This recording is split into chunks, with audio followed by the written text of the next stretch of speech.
Hi everyone, this is Melanie here. Melanie Lichtinger, astrologer out of Victoria, British Columbia, Canada, but of course worldwide, active with outreach via newsletter and of course with clientele as well. Yay, so I'm back. It's been forever since I did a video last time. Don't know what kept me away for so long. Maybe some video procrastination, laziness, and perfectionist tendencies. Who knows? All the above. You know what I'm talking about. Anyway, I'm just here to get that going, and I don't know how often I will do videos, but today I will. So, yeah, what might have inspired me today to do a video here for you is the new Mercury. And of course, very clearly, the very Aquarius new moon coming up on the 11th of February. So we are navigating towards that now. What an Aquarian week it is, the most Aquarian week of the year, if not for a very, very long time. First, a few words around what's with that new Mercury. It's the halfway point of Mercury retrograde. Mercury's been retrograde since the 30th of January, and now we're exactly at the halfway point until February 20th, meaning also Mercury has now passed behind the Sun.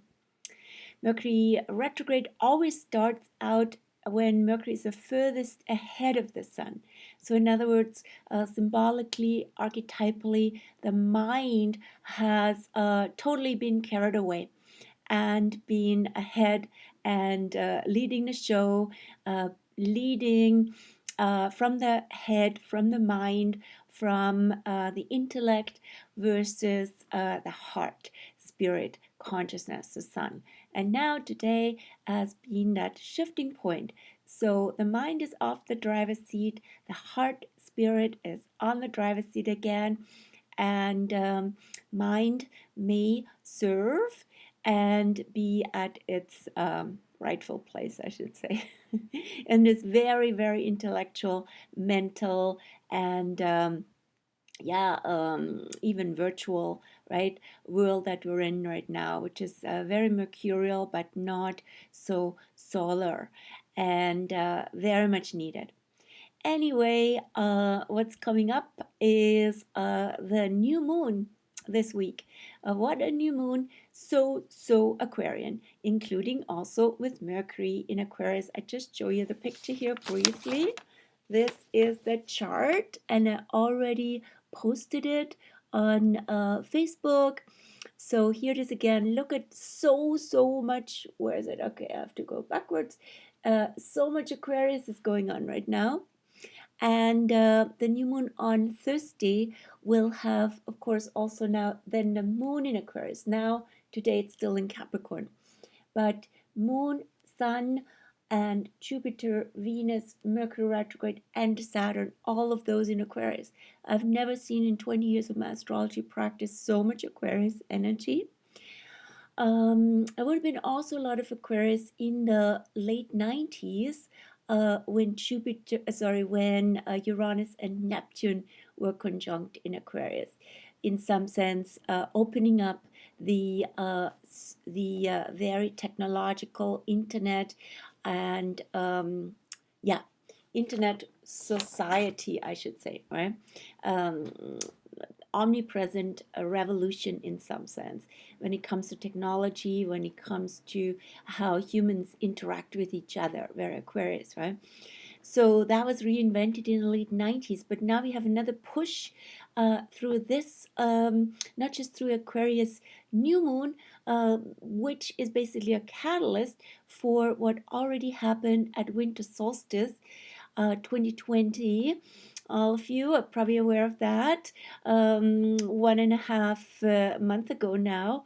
And that was the so-called Great Conjunction. So the conjunction of Jupiter and Saturn on the first degree of Aquarius, which happened exactly at winter solstice 2020. And that opened up a new 20-year cycle. They do that in their alignment. Jupiter and Saturn come together every 20 years, and they open up a new cycle in relation to socio-political, economic, cultural. And that is super relevant for what's going on right now. So you see already there's a big push for new systems. Systems is also a theme for the Capricorn Aquarius interface. How do, in other words, structures and in the old world, governments, which are also now on the quite tested and scrutinized, governments, Capricornian, right? Leadership, in a more neutral term. How does leadership and modeling by example would be ideally Capricorn, working respectfully with resources and natural law, in a more, higher vibrational Capricornian world versus abuse and control and exploitation, the shadow of Capricorn. So how does that affect humanity? That is then the Aquarius theme, right? Affect humanity, affect group consciousness and people. So the social side, the air sign. And yes, of course, systems are a theme on that interface of Capricorn Aquarius, where the new cycle started of Jupiter and Saturn. That's why I also said as a motto for that alignment, opening up a new 20th cycle, a new era for our shared humanity. Yes, let's take it in. So, how do you envision that new era? Don't just have it basically given to you by the old, outlived, expired empire of Capricorn, the fossils of that world that's now dying, yet holding on with teeth and claws, and lots of shadow to the world, the powers not to be, but the powers that were are still continuing to assert their control, but at the same time, a new humanity is emerging, and that's very Aquarian.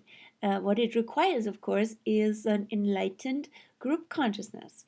Rather than abiding by what's been told to you and going with the old hierarchical and pyramidal structure of top down leadership control, and that system.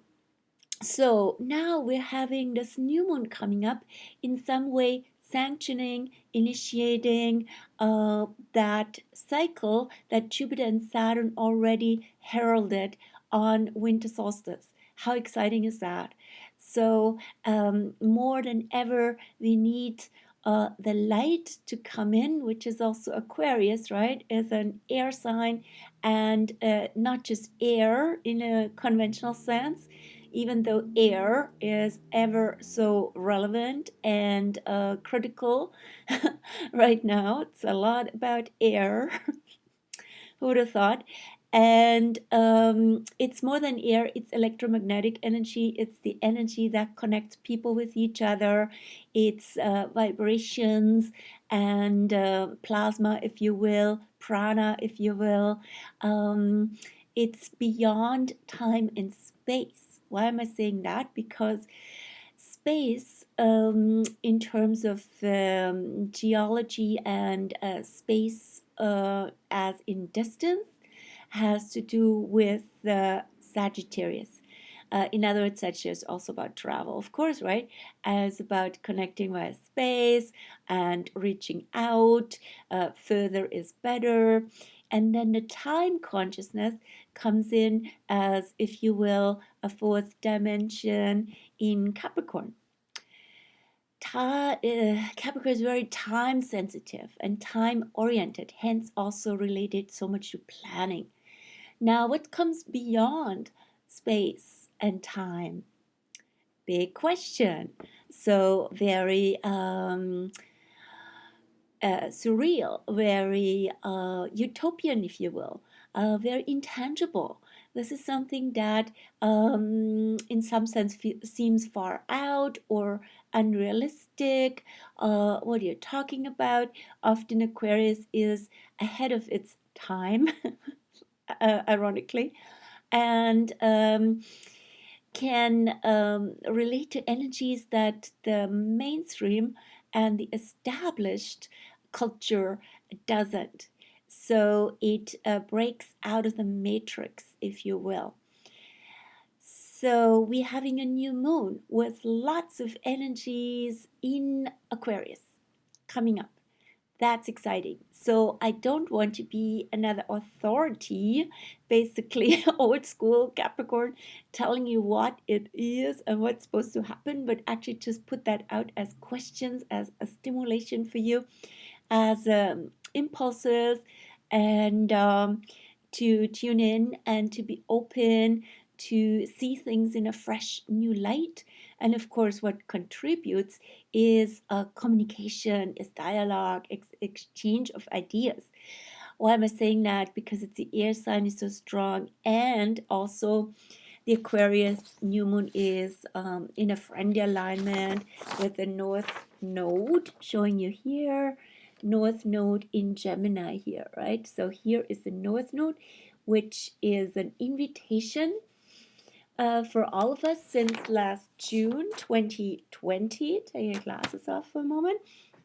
Since last June 2020 until end of 2021 to tune more into high vibrational Gemini energy. In other words, asking good questions, going into dialogue, and questioning the narrative as in Sagittarius, and the old story. So we are called now to be curious in a good way, to learn, to talk with one another in fresh ways. And that, of course, also ties back into Mercury retrograde. Mercury rules Gemini. So much air element in this present cosmic energy field, coming mostly from Aquarius and Gemini. Nothing in Libra right now. But that's pretty imbalanced. Yeah, Libra could be used for balance, but air is super dominant. But that doesn't mean it's a bad thing. We need to balance it out somewhat. Maybe, but I would also say this is a message. We need more of that. We need more airflow and more flow of connections in new, out of the box, unusual ways for people to connect. Because united, Aquarius is about uniting also with your star brothers and sisters, and with your spirit community, with your like-spirited and light-spirited people, right? There's a word in German which a friend of mine really likes. It's called Wahlverwandte, which means relatives of choice. That's very Aquarian, right? Versus Capricorn would be more about ancestors. So again, we're going beyond that. Doesn't mean we're denying it or we're replacing them. We just go to the next level. And so, what else is in that cosmic energy field? Also to ground us, lots of Taurus energy, almost like 2/3, I would say, if not 3/4 of the energy field of the chart is actually in Aquarius and Taurus at this point. That's where it all happens. So guess what? If you have Aquarius or Taurus in your chart, for sure you're gonna feel this big time. You're really pushed and squeezed and pressured because it's a square, and a square is this red aspect that you're seeing here, alignment 3 signs apart. That means there's a tension, there's a pressure, and both these signs are fixed. So in other words, they don't yield easily. They are all sort of in their own like to hold positions, right? So how do we see this? the what's with a Taurus especially. So the Taurus part is in contrast. This is also a square is also contrast, right? In contrast to the rather virtual and also it's like it's very very high vibrational energy, but it's not very grounded, right? So the Aquarius side, right? Taurus is very grounded. It's very real. It's very tangible. Has to do with embodying ourselves, our body, and feeling life with all the senses. Versus Aquarius is not about the senses, is maybe about the sixth sense and going beyond, right? But Taurus is very tangible and real. That has to do with like us going to nature, taking a beautiful bath, nourishing ourselves well with food that is enjoyable. So it has to do with touch, with all the senses that are presently actually quite, I should say, limited, especially in the public arena. Again, with Aquarius, we can hardly see one another, recognize one another, not be close to each other.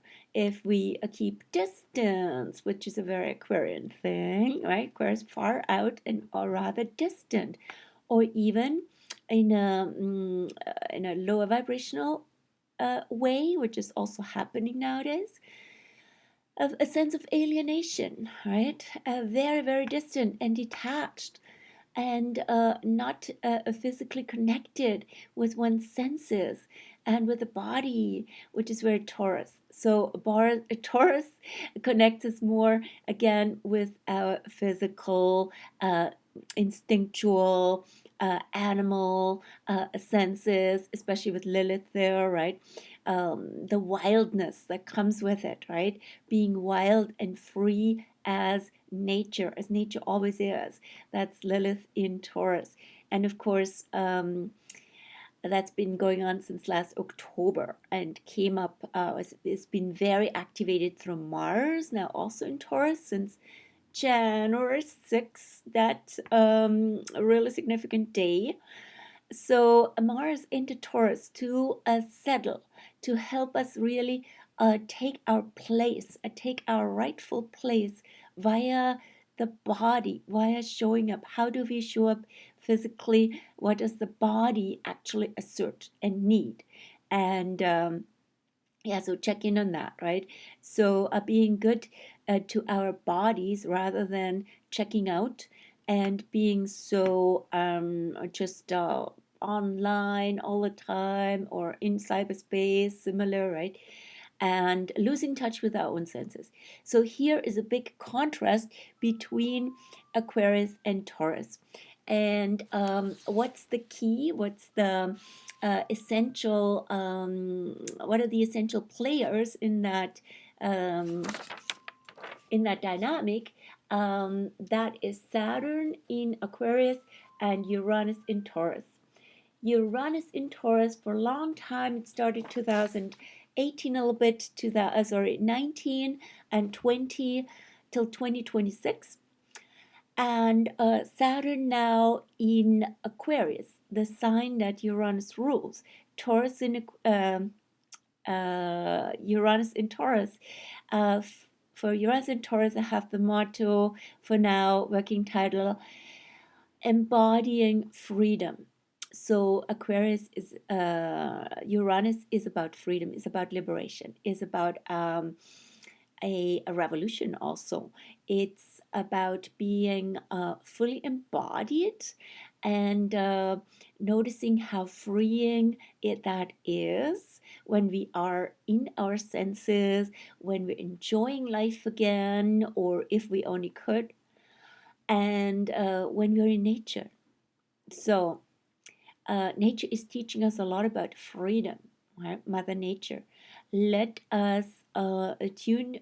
Let us turn to nature, right? For me, daily walks are super essential, and always so enlivening, so delightful, so beautifully liberating to go for a walk. and always fresh, always surprises, which is also Uranus, right? So, yeah, this is the Uranus in Taurus part in square or squared by Saturn in Aquarius. And that alignment will be exact on February 17th. That is the week after the new moon. So, and that will be the first one of 3 alignments this year. It comes back on June 14th and on December 23rd. So it's one of the most important aspects, one of the most important alignments of this year. What's that about? That's a tension between the Saturn part is rather the restrictive side, also the side, of course, that teaches us lessons. But Saturn has to do with holding back, has to do with caution, has to do with laws, with regulations, with fear, actually, right? So if you puzzle some pieces here together of the components, Saturn and Aquarius, puzzling pieces together, Gemini thing, right? So you can take the Saturn piece, for example, as a really low vibration, which we see all out there in society, is fear of humanity, right? Or fear of or via science. So Saturn, Aquarius, right? But also there's also protection. Saturn always has a energy of a container, right? So my 4 walls here are Saturn, right? It contains the energy, protects me, and it gives a sense of security. And so are, of course, also, yeah, maybe intended, hopefully intended, restrictions for humanity at this point, based on scientific insights. That's what I'm saying. A neutral way. I don't want to take a position here. I just leave that to you to see where you're at. But what happens, especially on that note of taking position, that is actually very Saturn, because Saturn says, "This is me. Here I stand, and that's my boundary. I'm not stepping over it because this is what I consider as right and true, and you're over there." So Saturn is actually also an energy that separates. And a separation is actually not really helpful, because that's also Saturn in Aquarius can indicate that. In terms of cause and effect, what does it take? Or what are the causes and the reasons why humanity is so divided and so separated at this point? And what are the causes, but especially what the effects are, right? So if you just take a little inventory in that regard and where you stand, and maybe you have also noticed some rifts or separations from people whom you had friendships with, right? And so now it seems a bit odd because they are taking this position, you are having another position, but seeing also where this whole thing comes from and what can be done to overcome this, to actually break free from that, because that is a separation that divides, right? And Uranus is actually goes beyond Saturn. Uranus is like, what does my body say?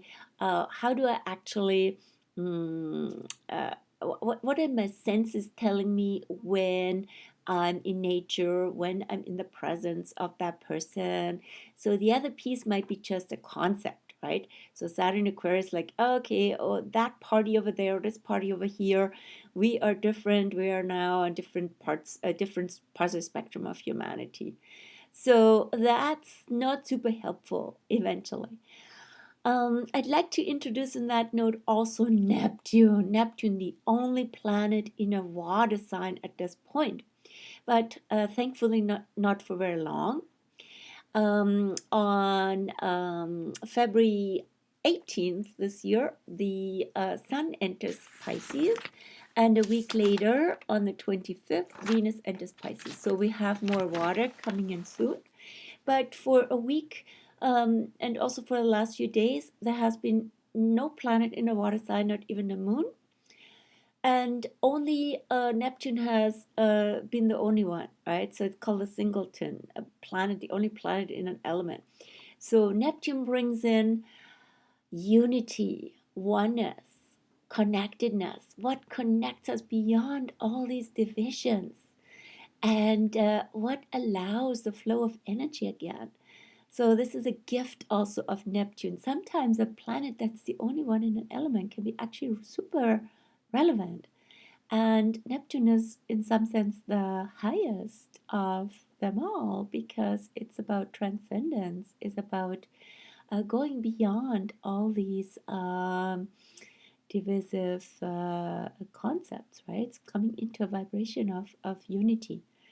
Unity consciousness. Neptune rules Pisces and is in Pisces till 2026. So, yeah, if you play music, if you go into meditation, if you're one in or with nature, you feel what that's like, right? All the other things go away as fictions. So, I'd like to invite us to already tune into that as well as we come into such an Aquarius time with that new moon, but the transition into Pisces is on the horizon. A few more words I want to say around Chinese New Year is coming up on the day after the Aquarius new moon. It is always the day after the second new moon after winter solstice. So the first day after winter solstice, the first new moon after winter solstice was on January 12th, 13th in Capricorn, and this will be the second new moon after winter solstice. Day after, the February 12th, will be the beginning of the Chinese New Year. So the Chinese Old Year of the Yang metal rat, which started on on January 25th, 2020, is coming to an end, and what a rat year it's been. So I'm not talking about that for now. Maybe I do another clip for the Chinese New Year, who knows. But I wrote a blog article for the year of the rat, and we'll write also blog article for the year that's coming, which is from the 12th on, the Chinese New Year of the yin metal ox. Ox comes after rat in the element in the animal cycle, and we're still in metal, in the metal element. It always alternates yang and yin. So we had a yang year with a rat. Rat is always yang, and ox, strangely enough, is yin, but maybe because it's an ox, not a bull. So anyway, so the yin metal ox is coming in. What does that remind you of? Somebody said on Facebook, a friend of mine, oh, that sounds like a lot of work. Right? And I responded, yeah, maybe it really takes a metal ox to pull this cart out of the ditch that we're in.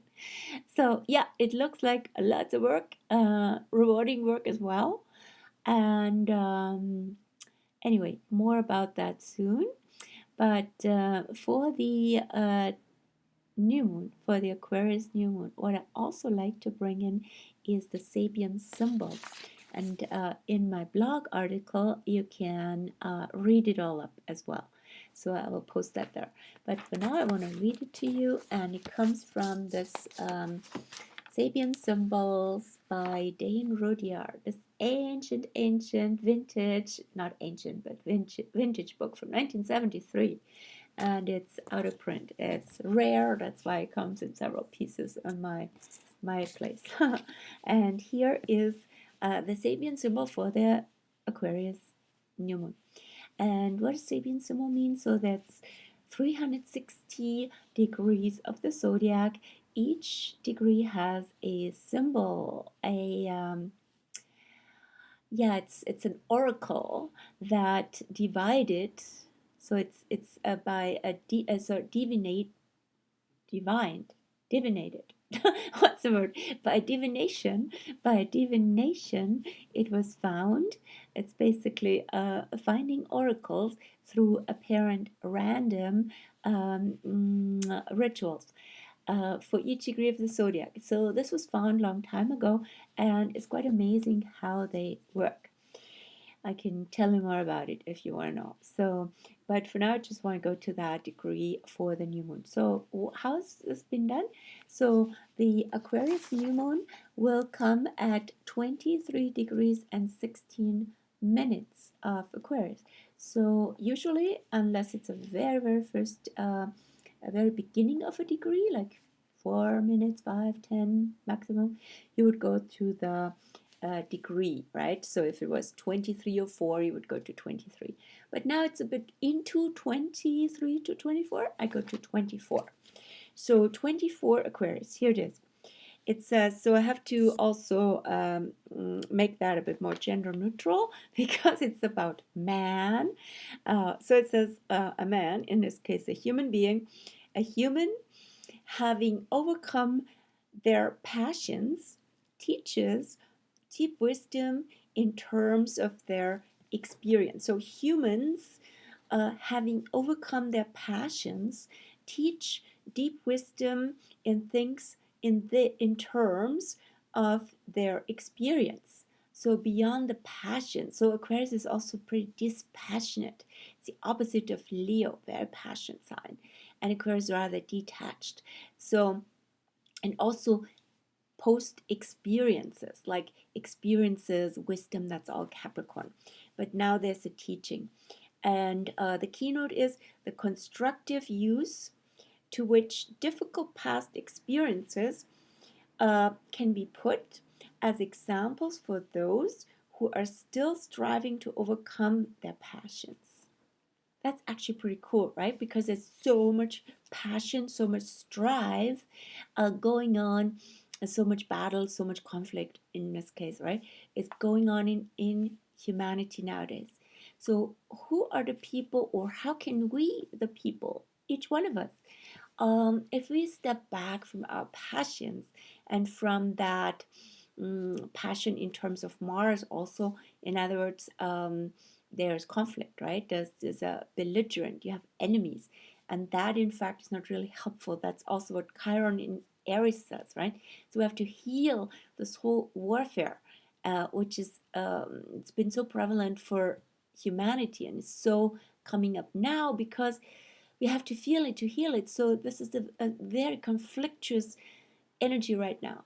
If we step away from conflict, how can we mm, how can we actually do an inventory of our experiences, maybe of the last year, and offer some teaching from that place to whom it may concern, right? That's where Aquarius. So I read a little bit more. I read a little bit more. There's 2 more paragraphs here, right, to explain the Sabian symbol. So every type of experience can be made to serve a spiritual purpose. Aquarius is also serving, wants to serve humanity, right? And every man or woman, however humble his or her status, yeah, Aquarius is like it's equal, right? So it doesn't matter what your status is and where you're positioned in the hierarchy. We're going beyond that, right? So however humble his or her status, can be an example to younger people, or I should say younger by experience, or because there can be lots of very wise young souls, as we know, right? And there are.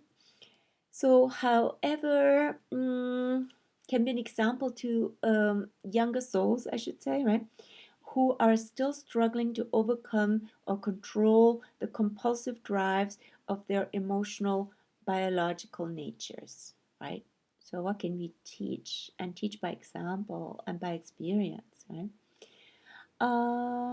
Whoever has managed a difficult performance contributes to the collective wisdom of his or her community and of humankind. So having overcome a really difficult phase, and 2020 would have been definitely for all of us such a challenging year. So, how can we, as Capricorn would say, Pluto in Capricorn says, transform um, and use, so transform the difficulty by using that challenge for the highest purpose. Like, for example, using the challenge to teach something to others and for showing up at your best anyway. Right? So it says, yeah, every achievement is to be passed on to those who may be inspired by it to greater or more adequate efforts, right? So that's also that ripple effect of Aquarius. So if you teach something from your experience, you inspire somebody else, you don't even know whom it reaches. That's the beauty with Aquarius. And then they might feel they get permission, or they say, hey, that actually, I could do that now. If that person shows up, even with that experience, that really inspires me. You know what I'm talking about? This is really great. So that's where the Aquarius new moon is coming in. Awesome. And so the key word is responsibility for anyone who has taken one step ahead in this evolution to help others to take that step. You only have to be one step ahead. That's also what the Aries Chiron would say. One step ahead, you can already teach others. And I often say that to my clients also, especially those who want to, be coaches. I feel like they're not ready. Okay, you have to be more perfect.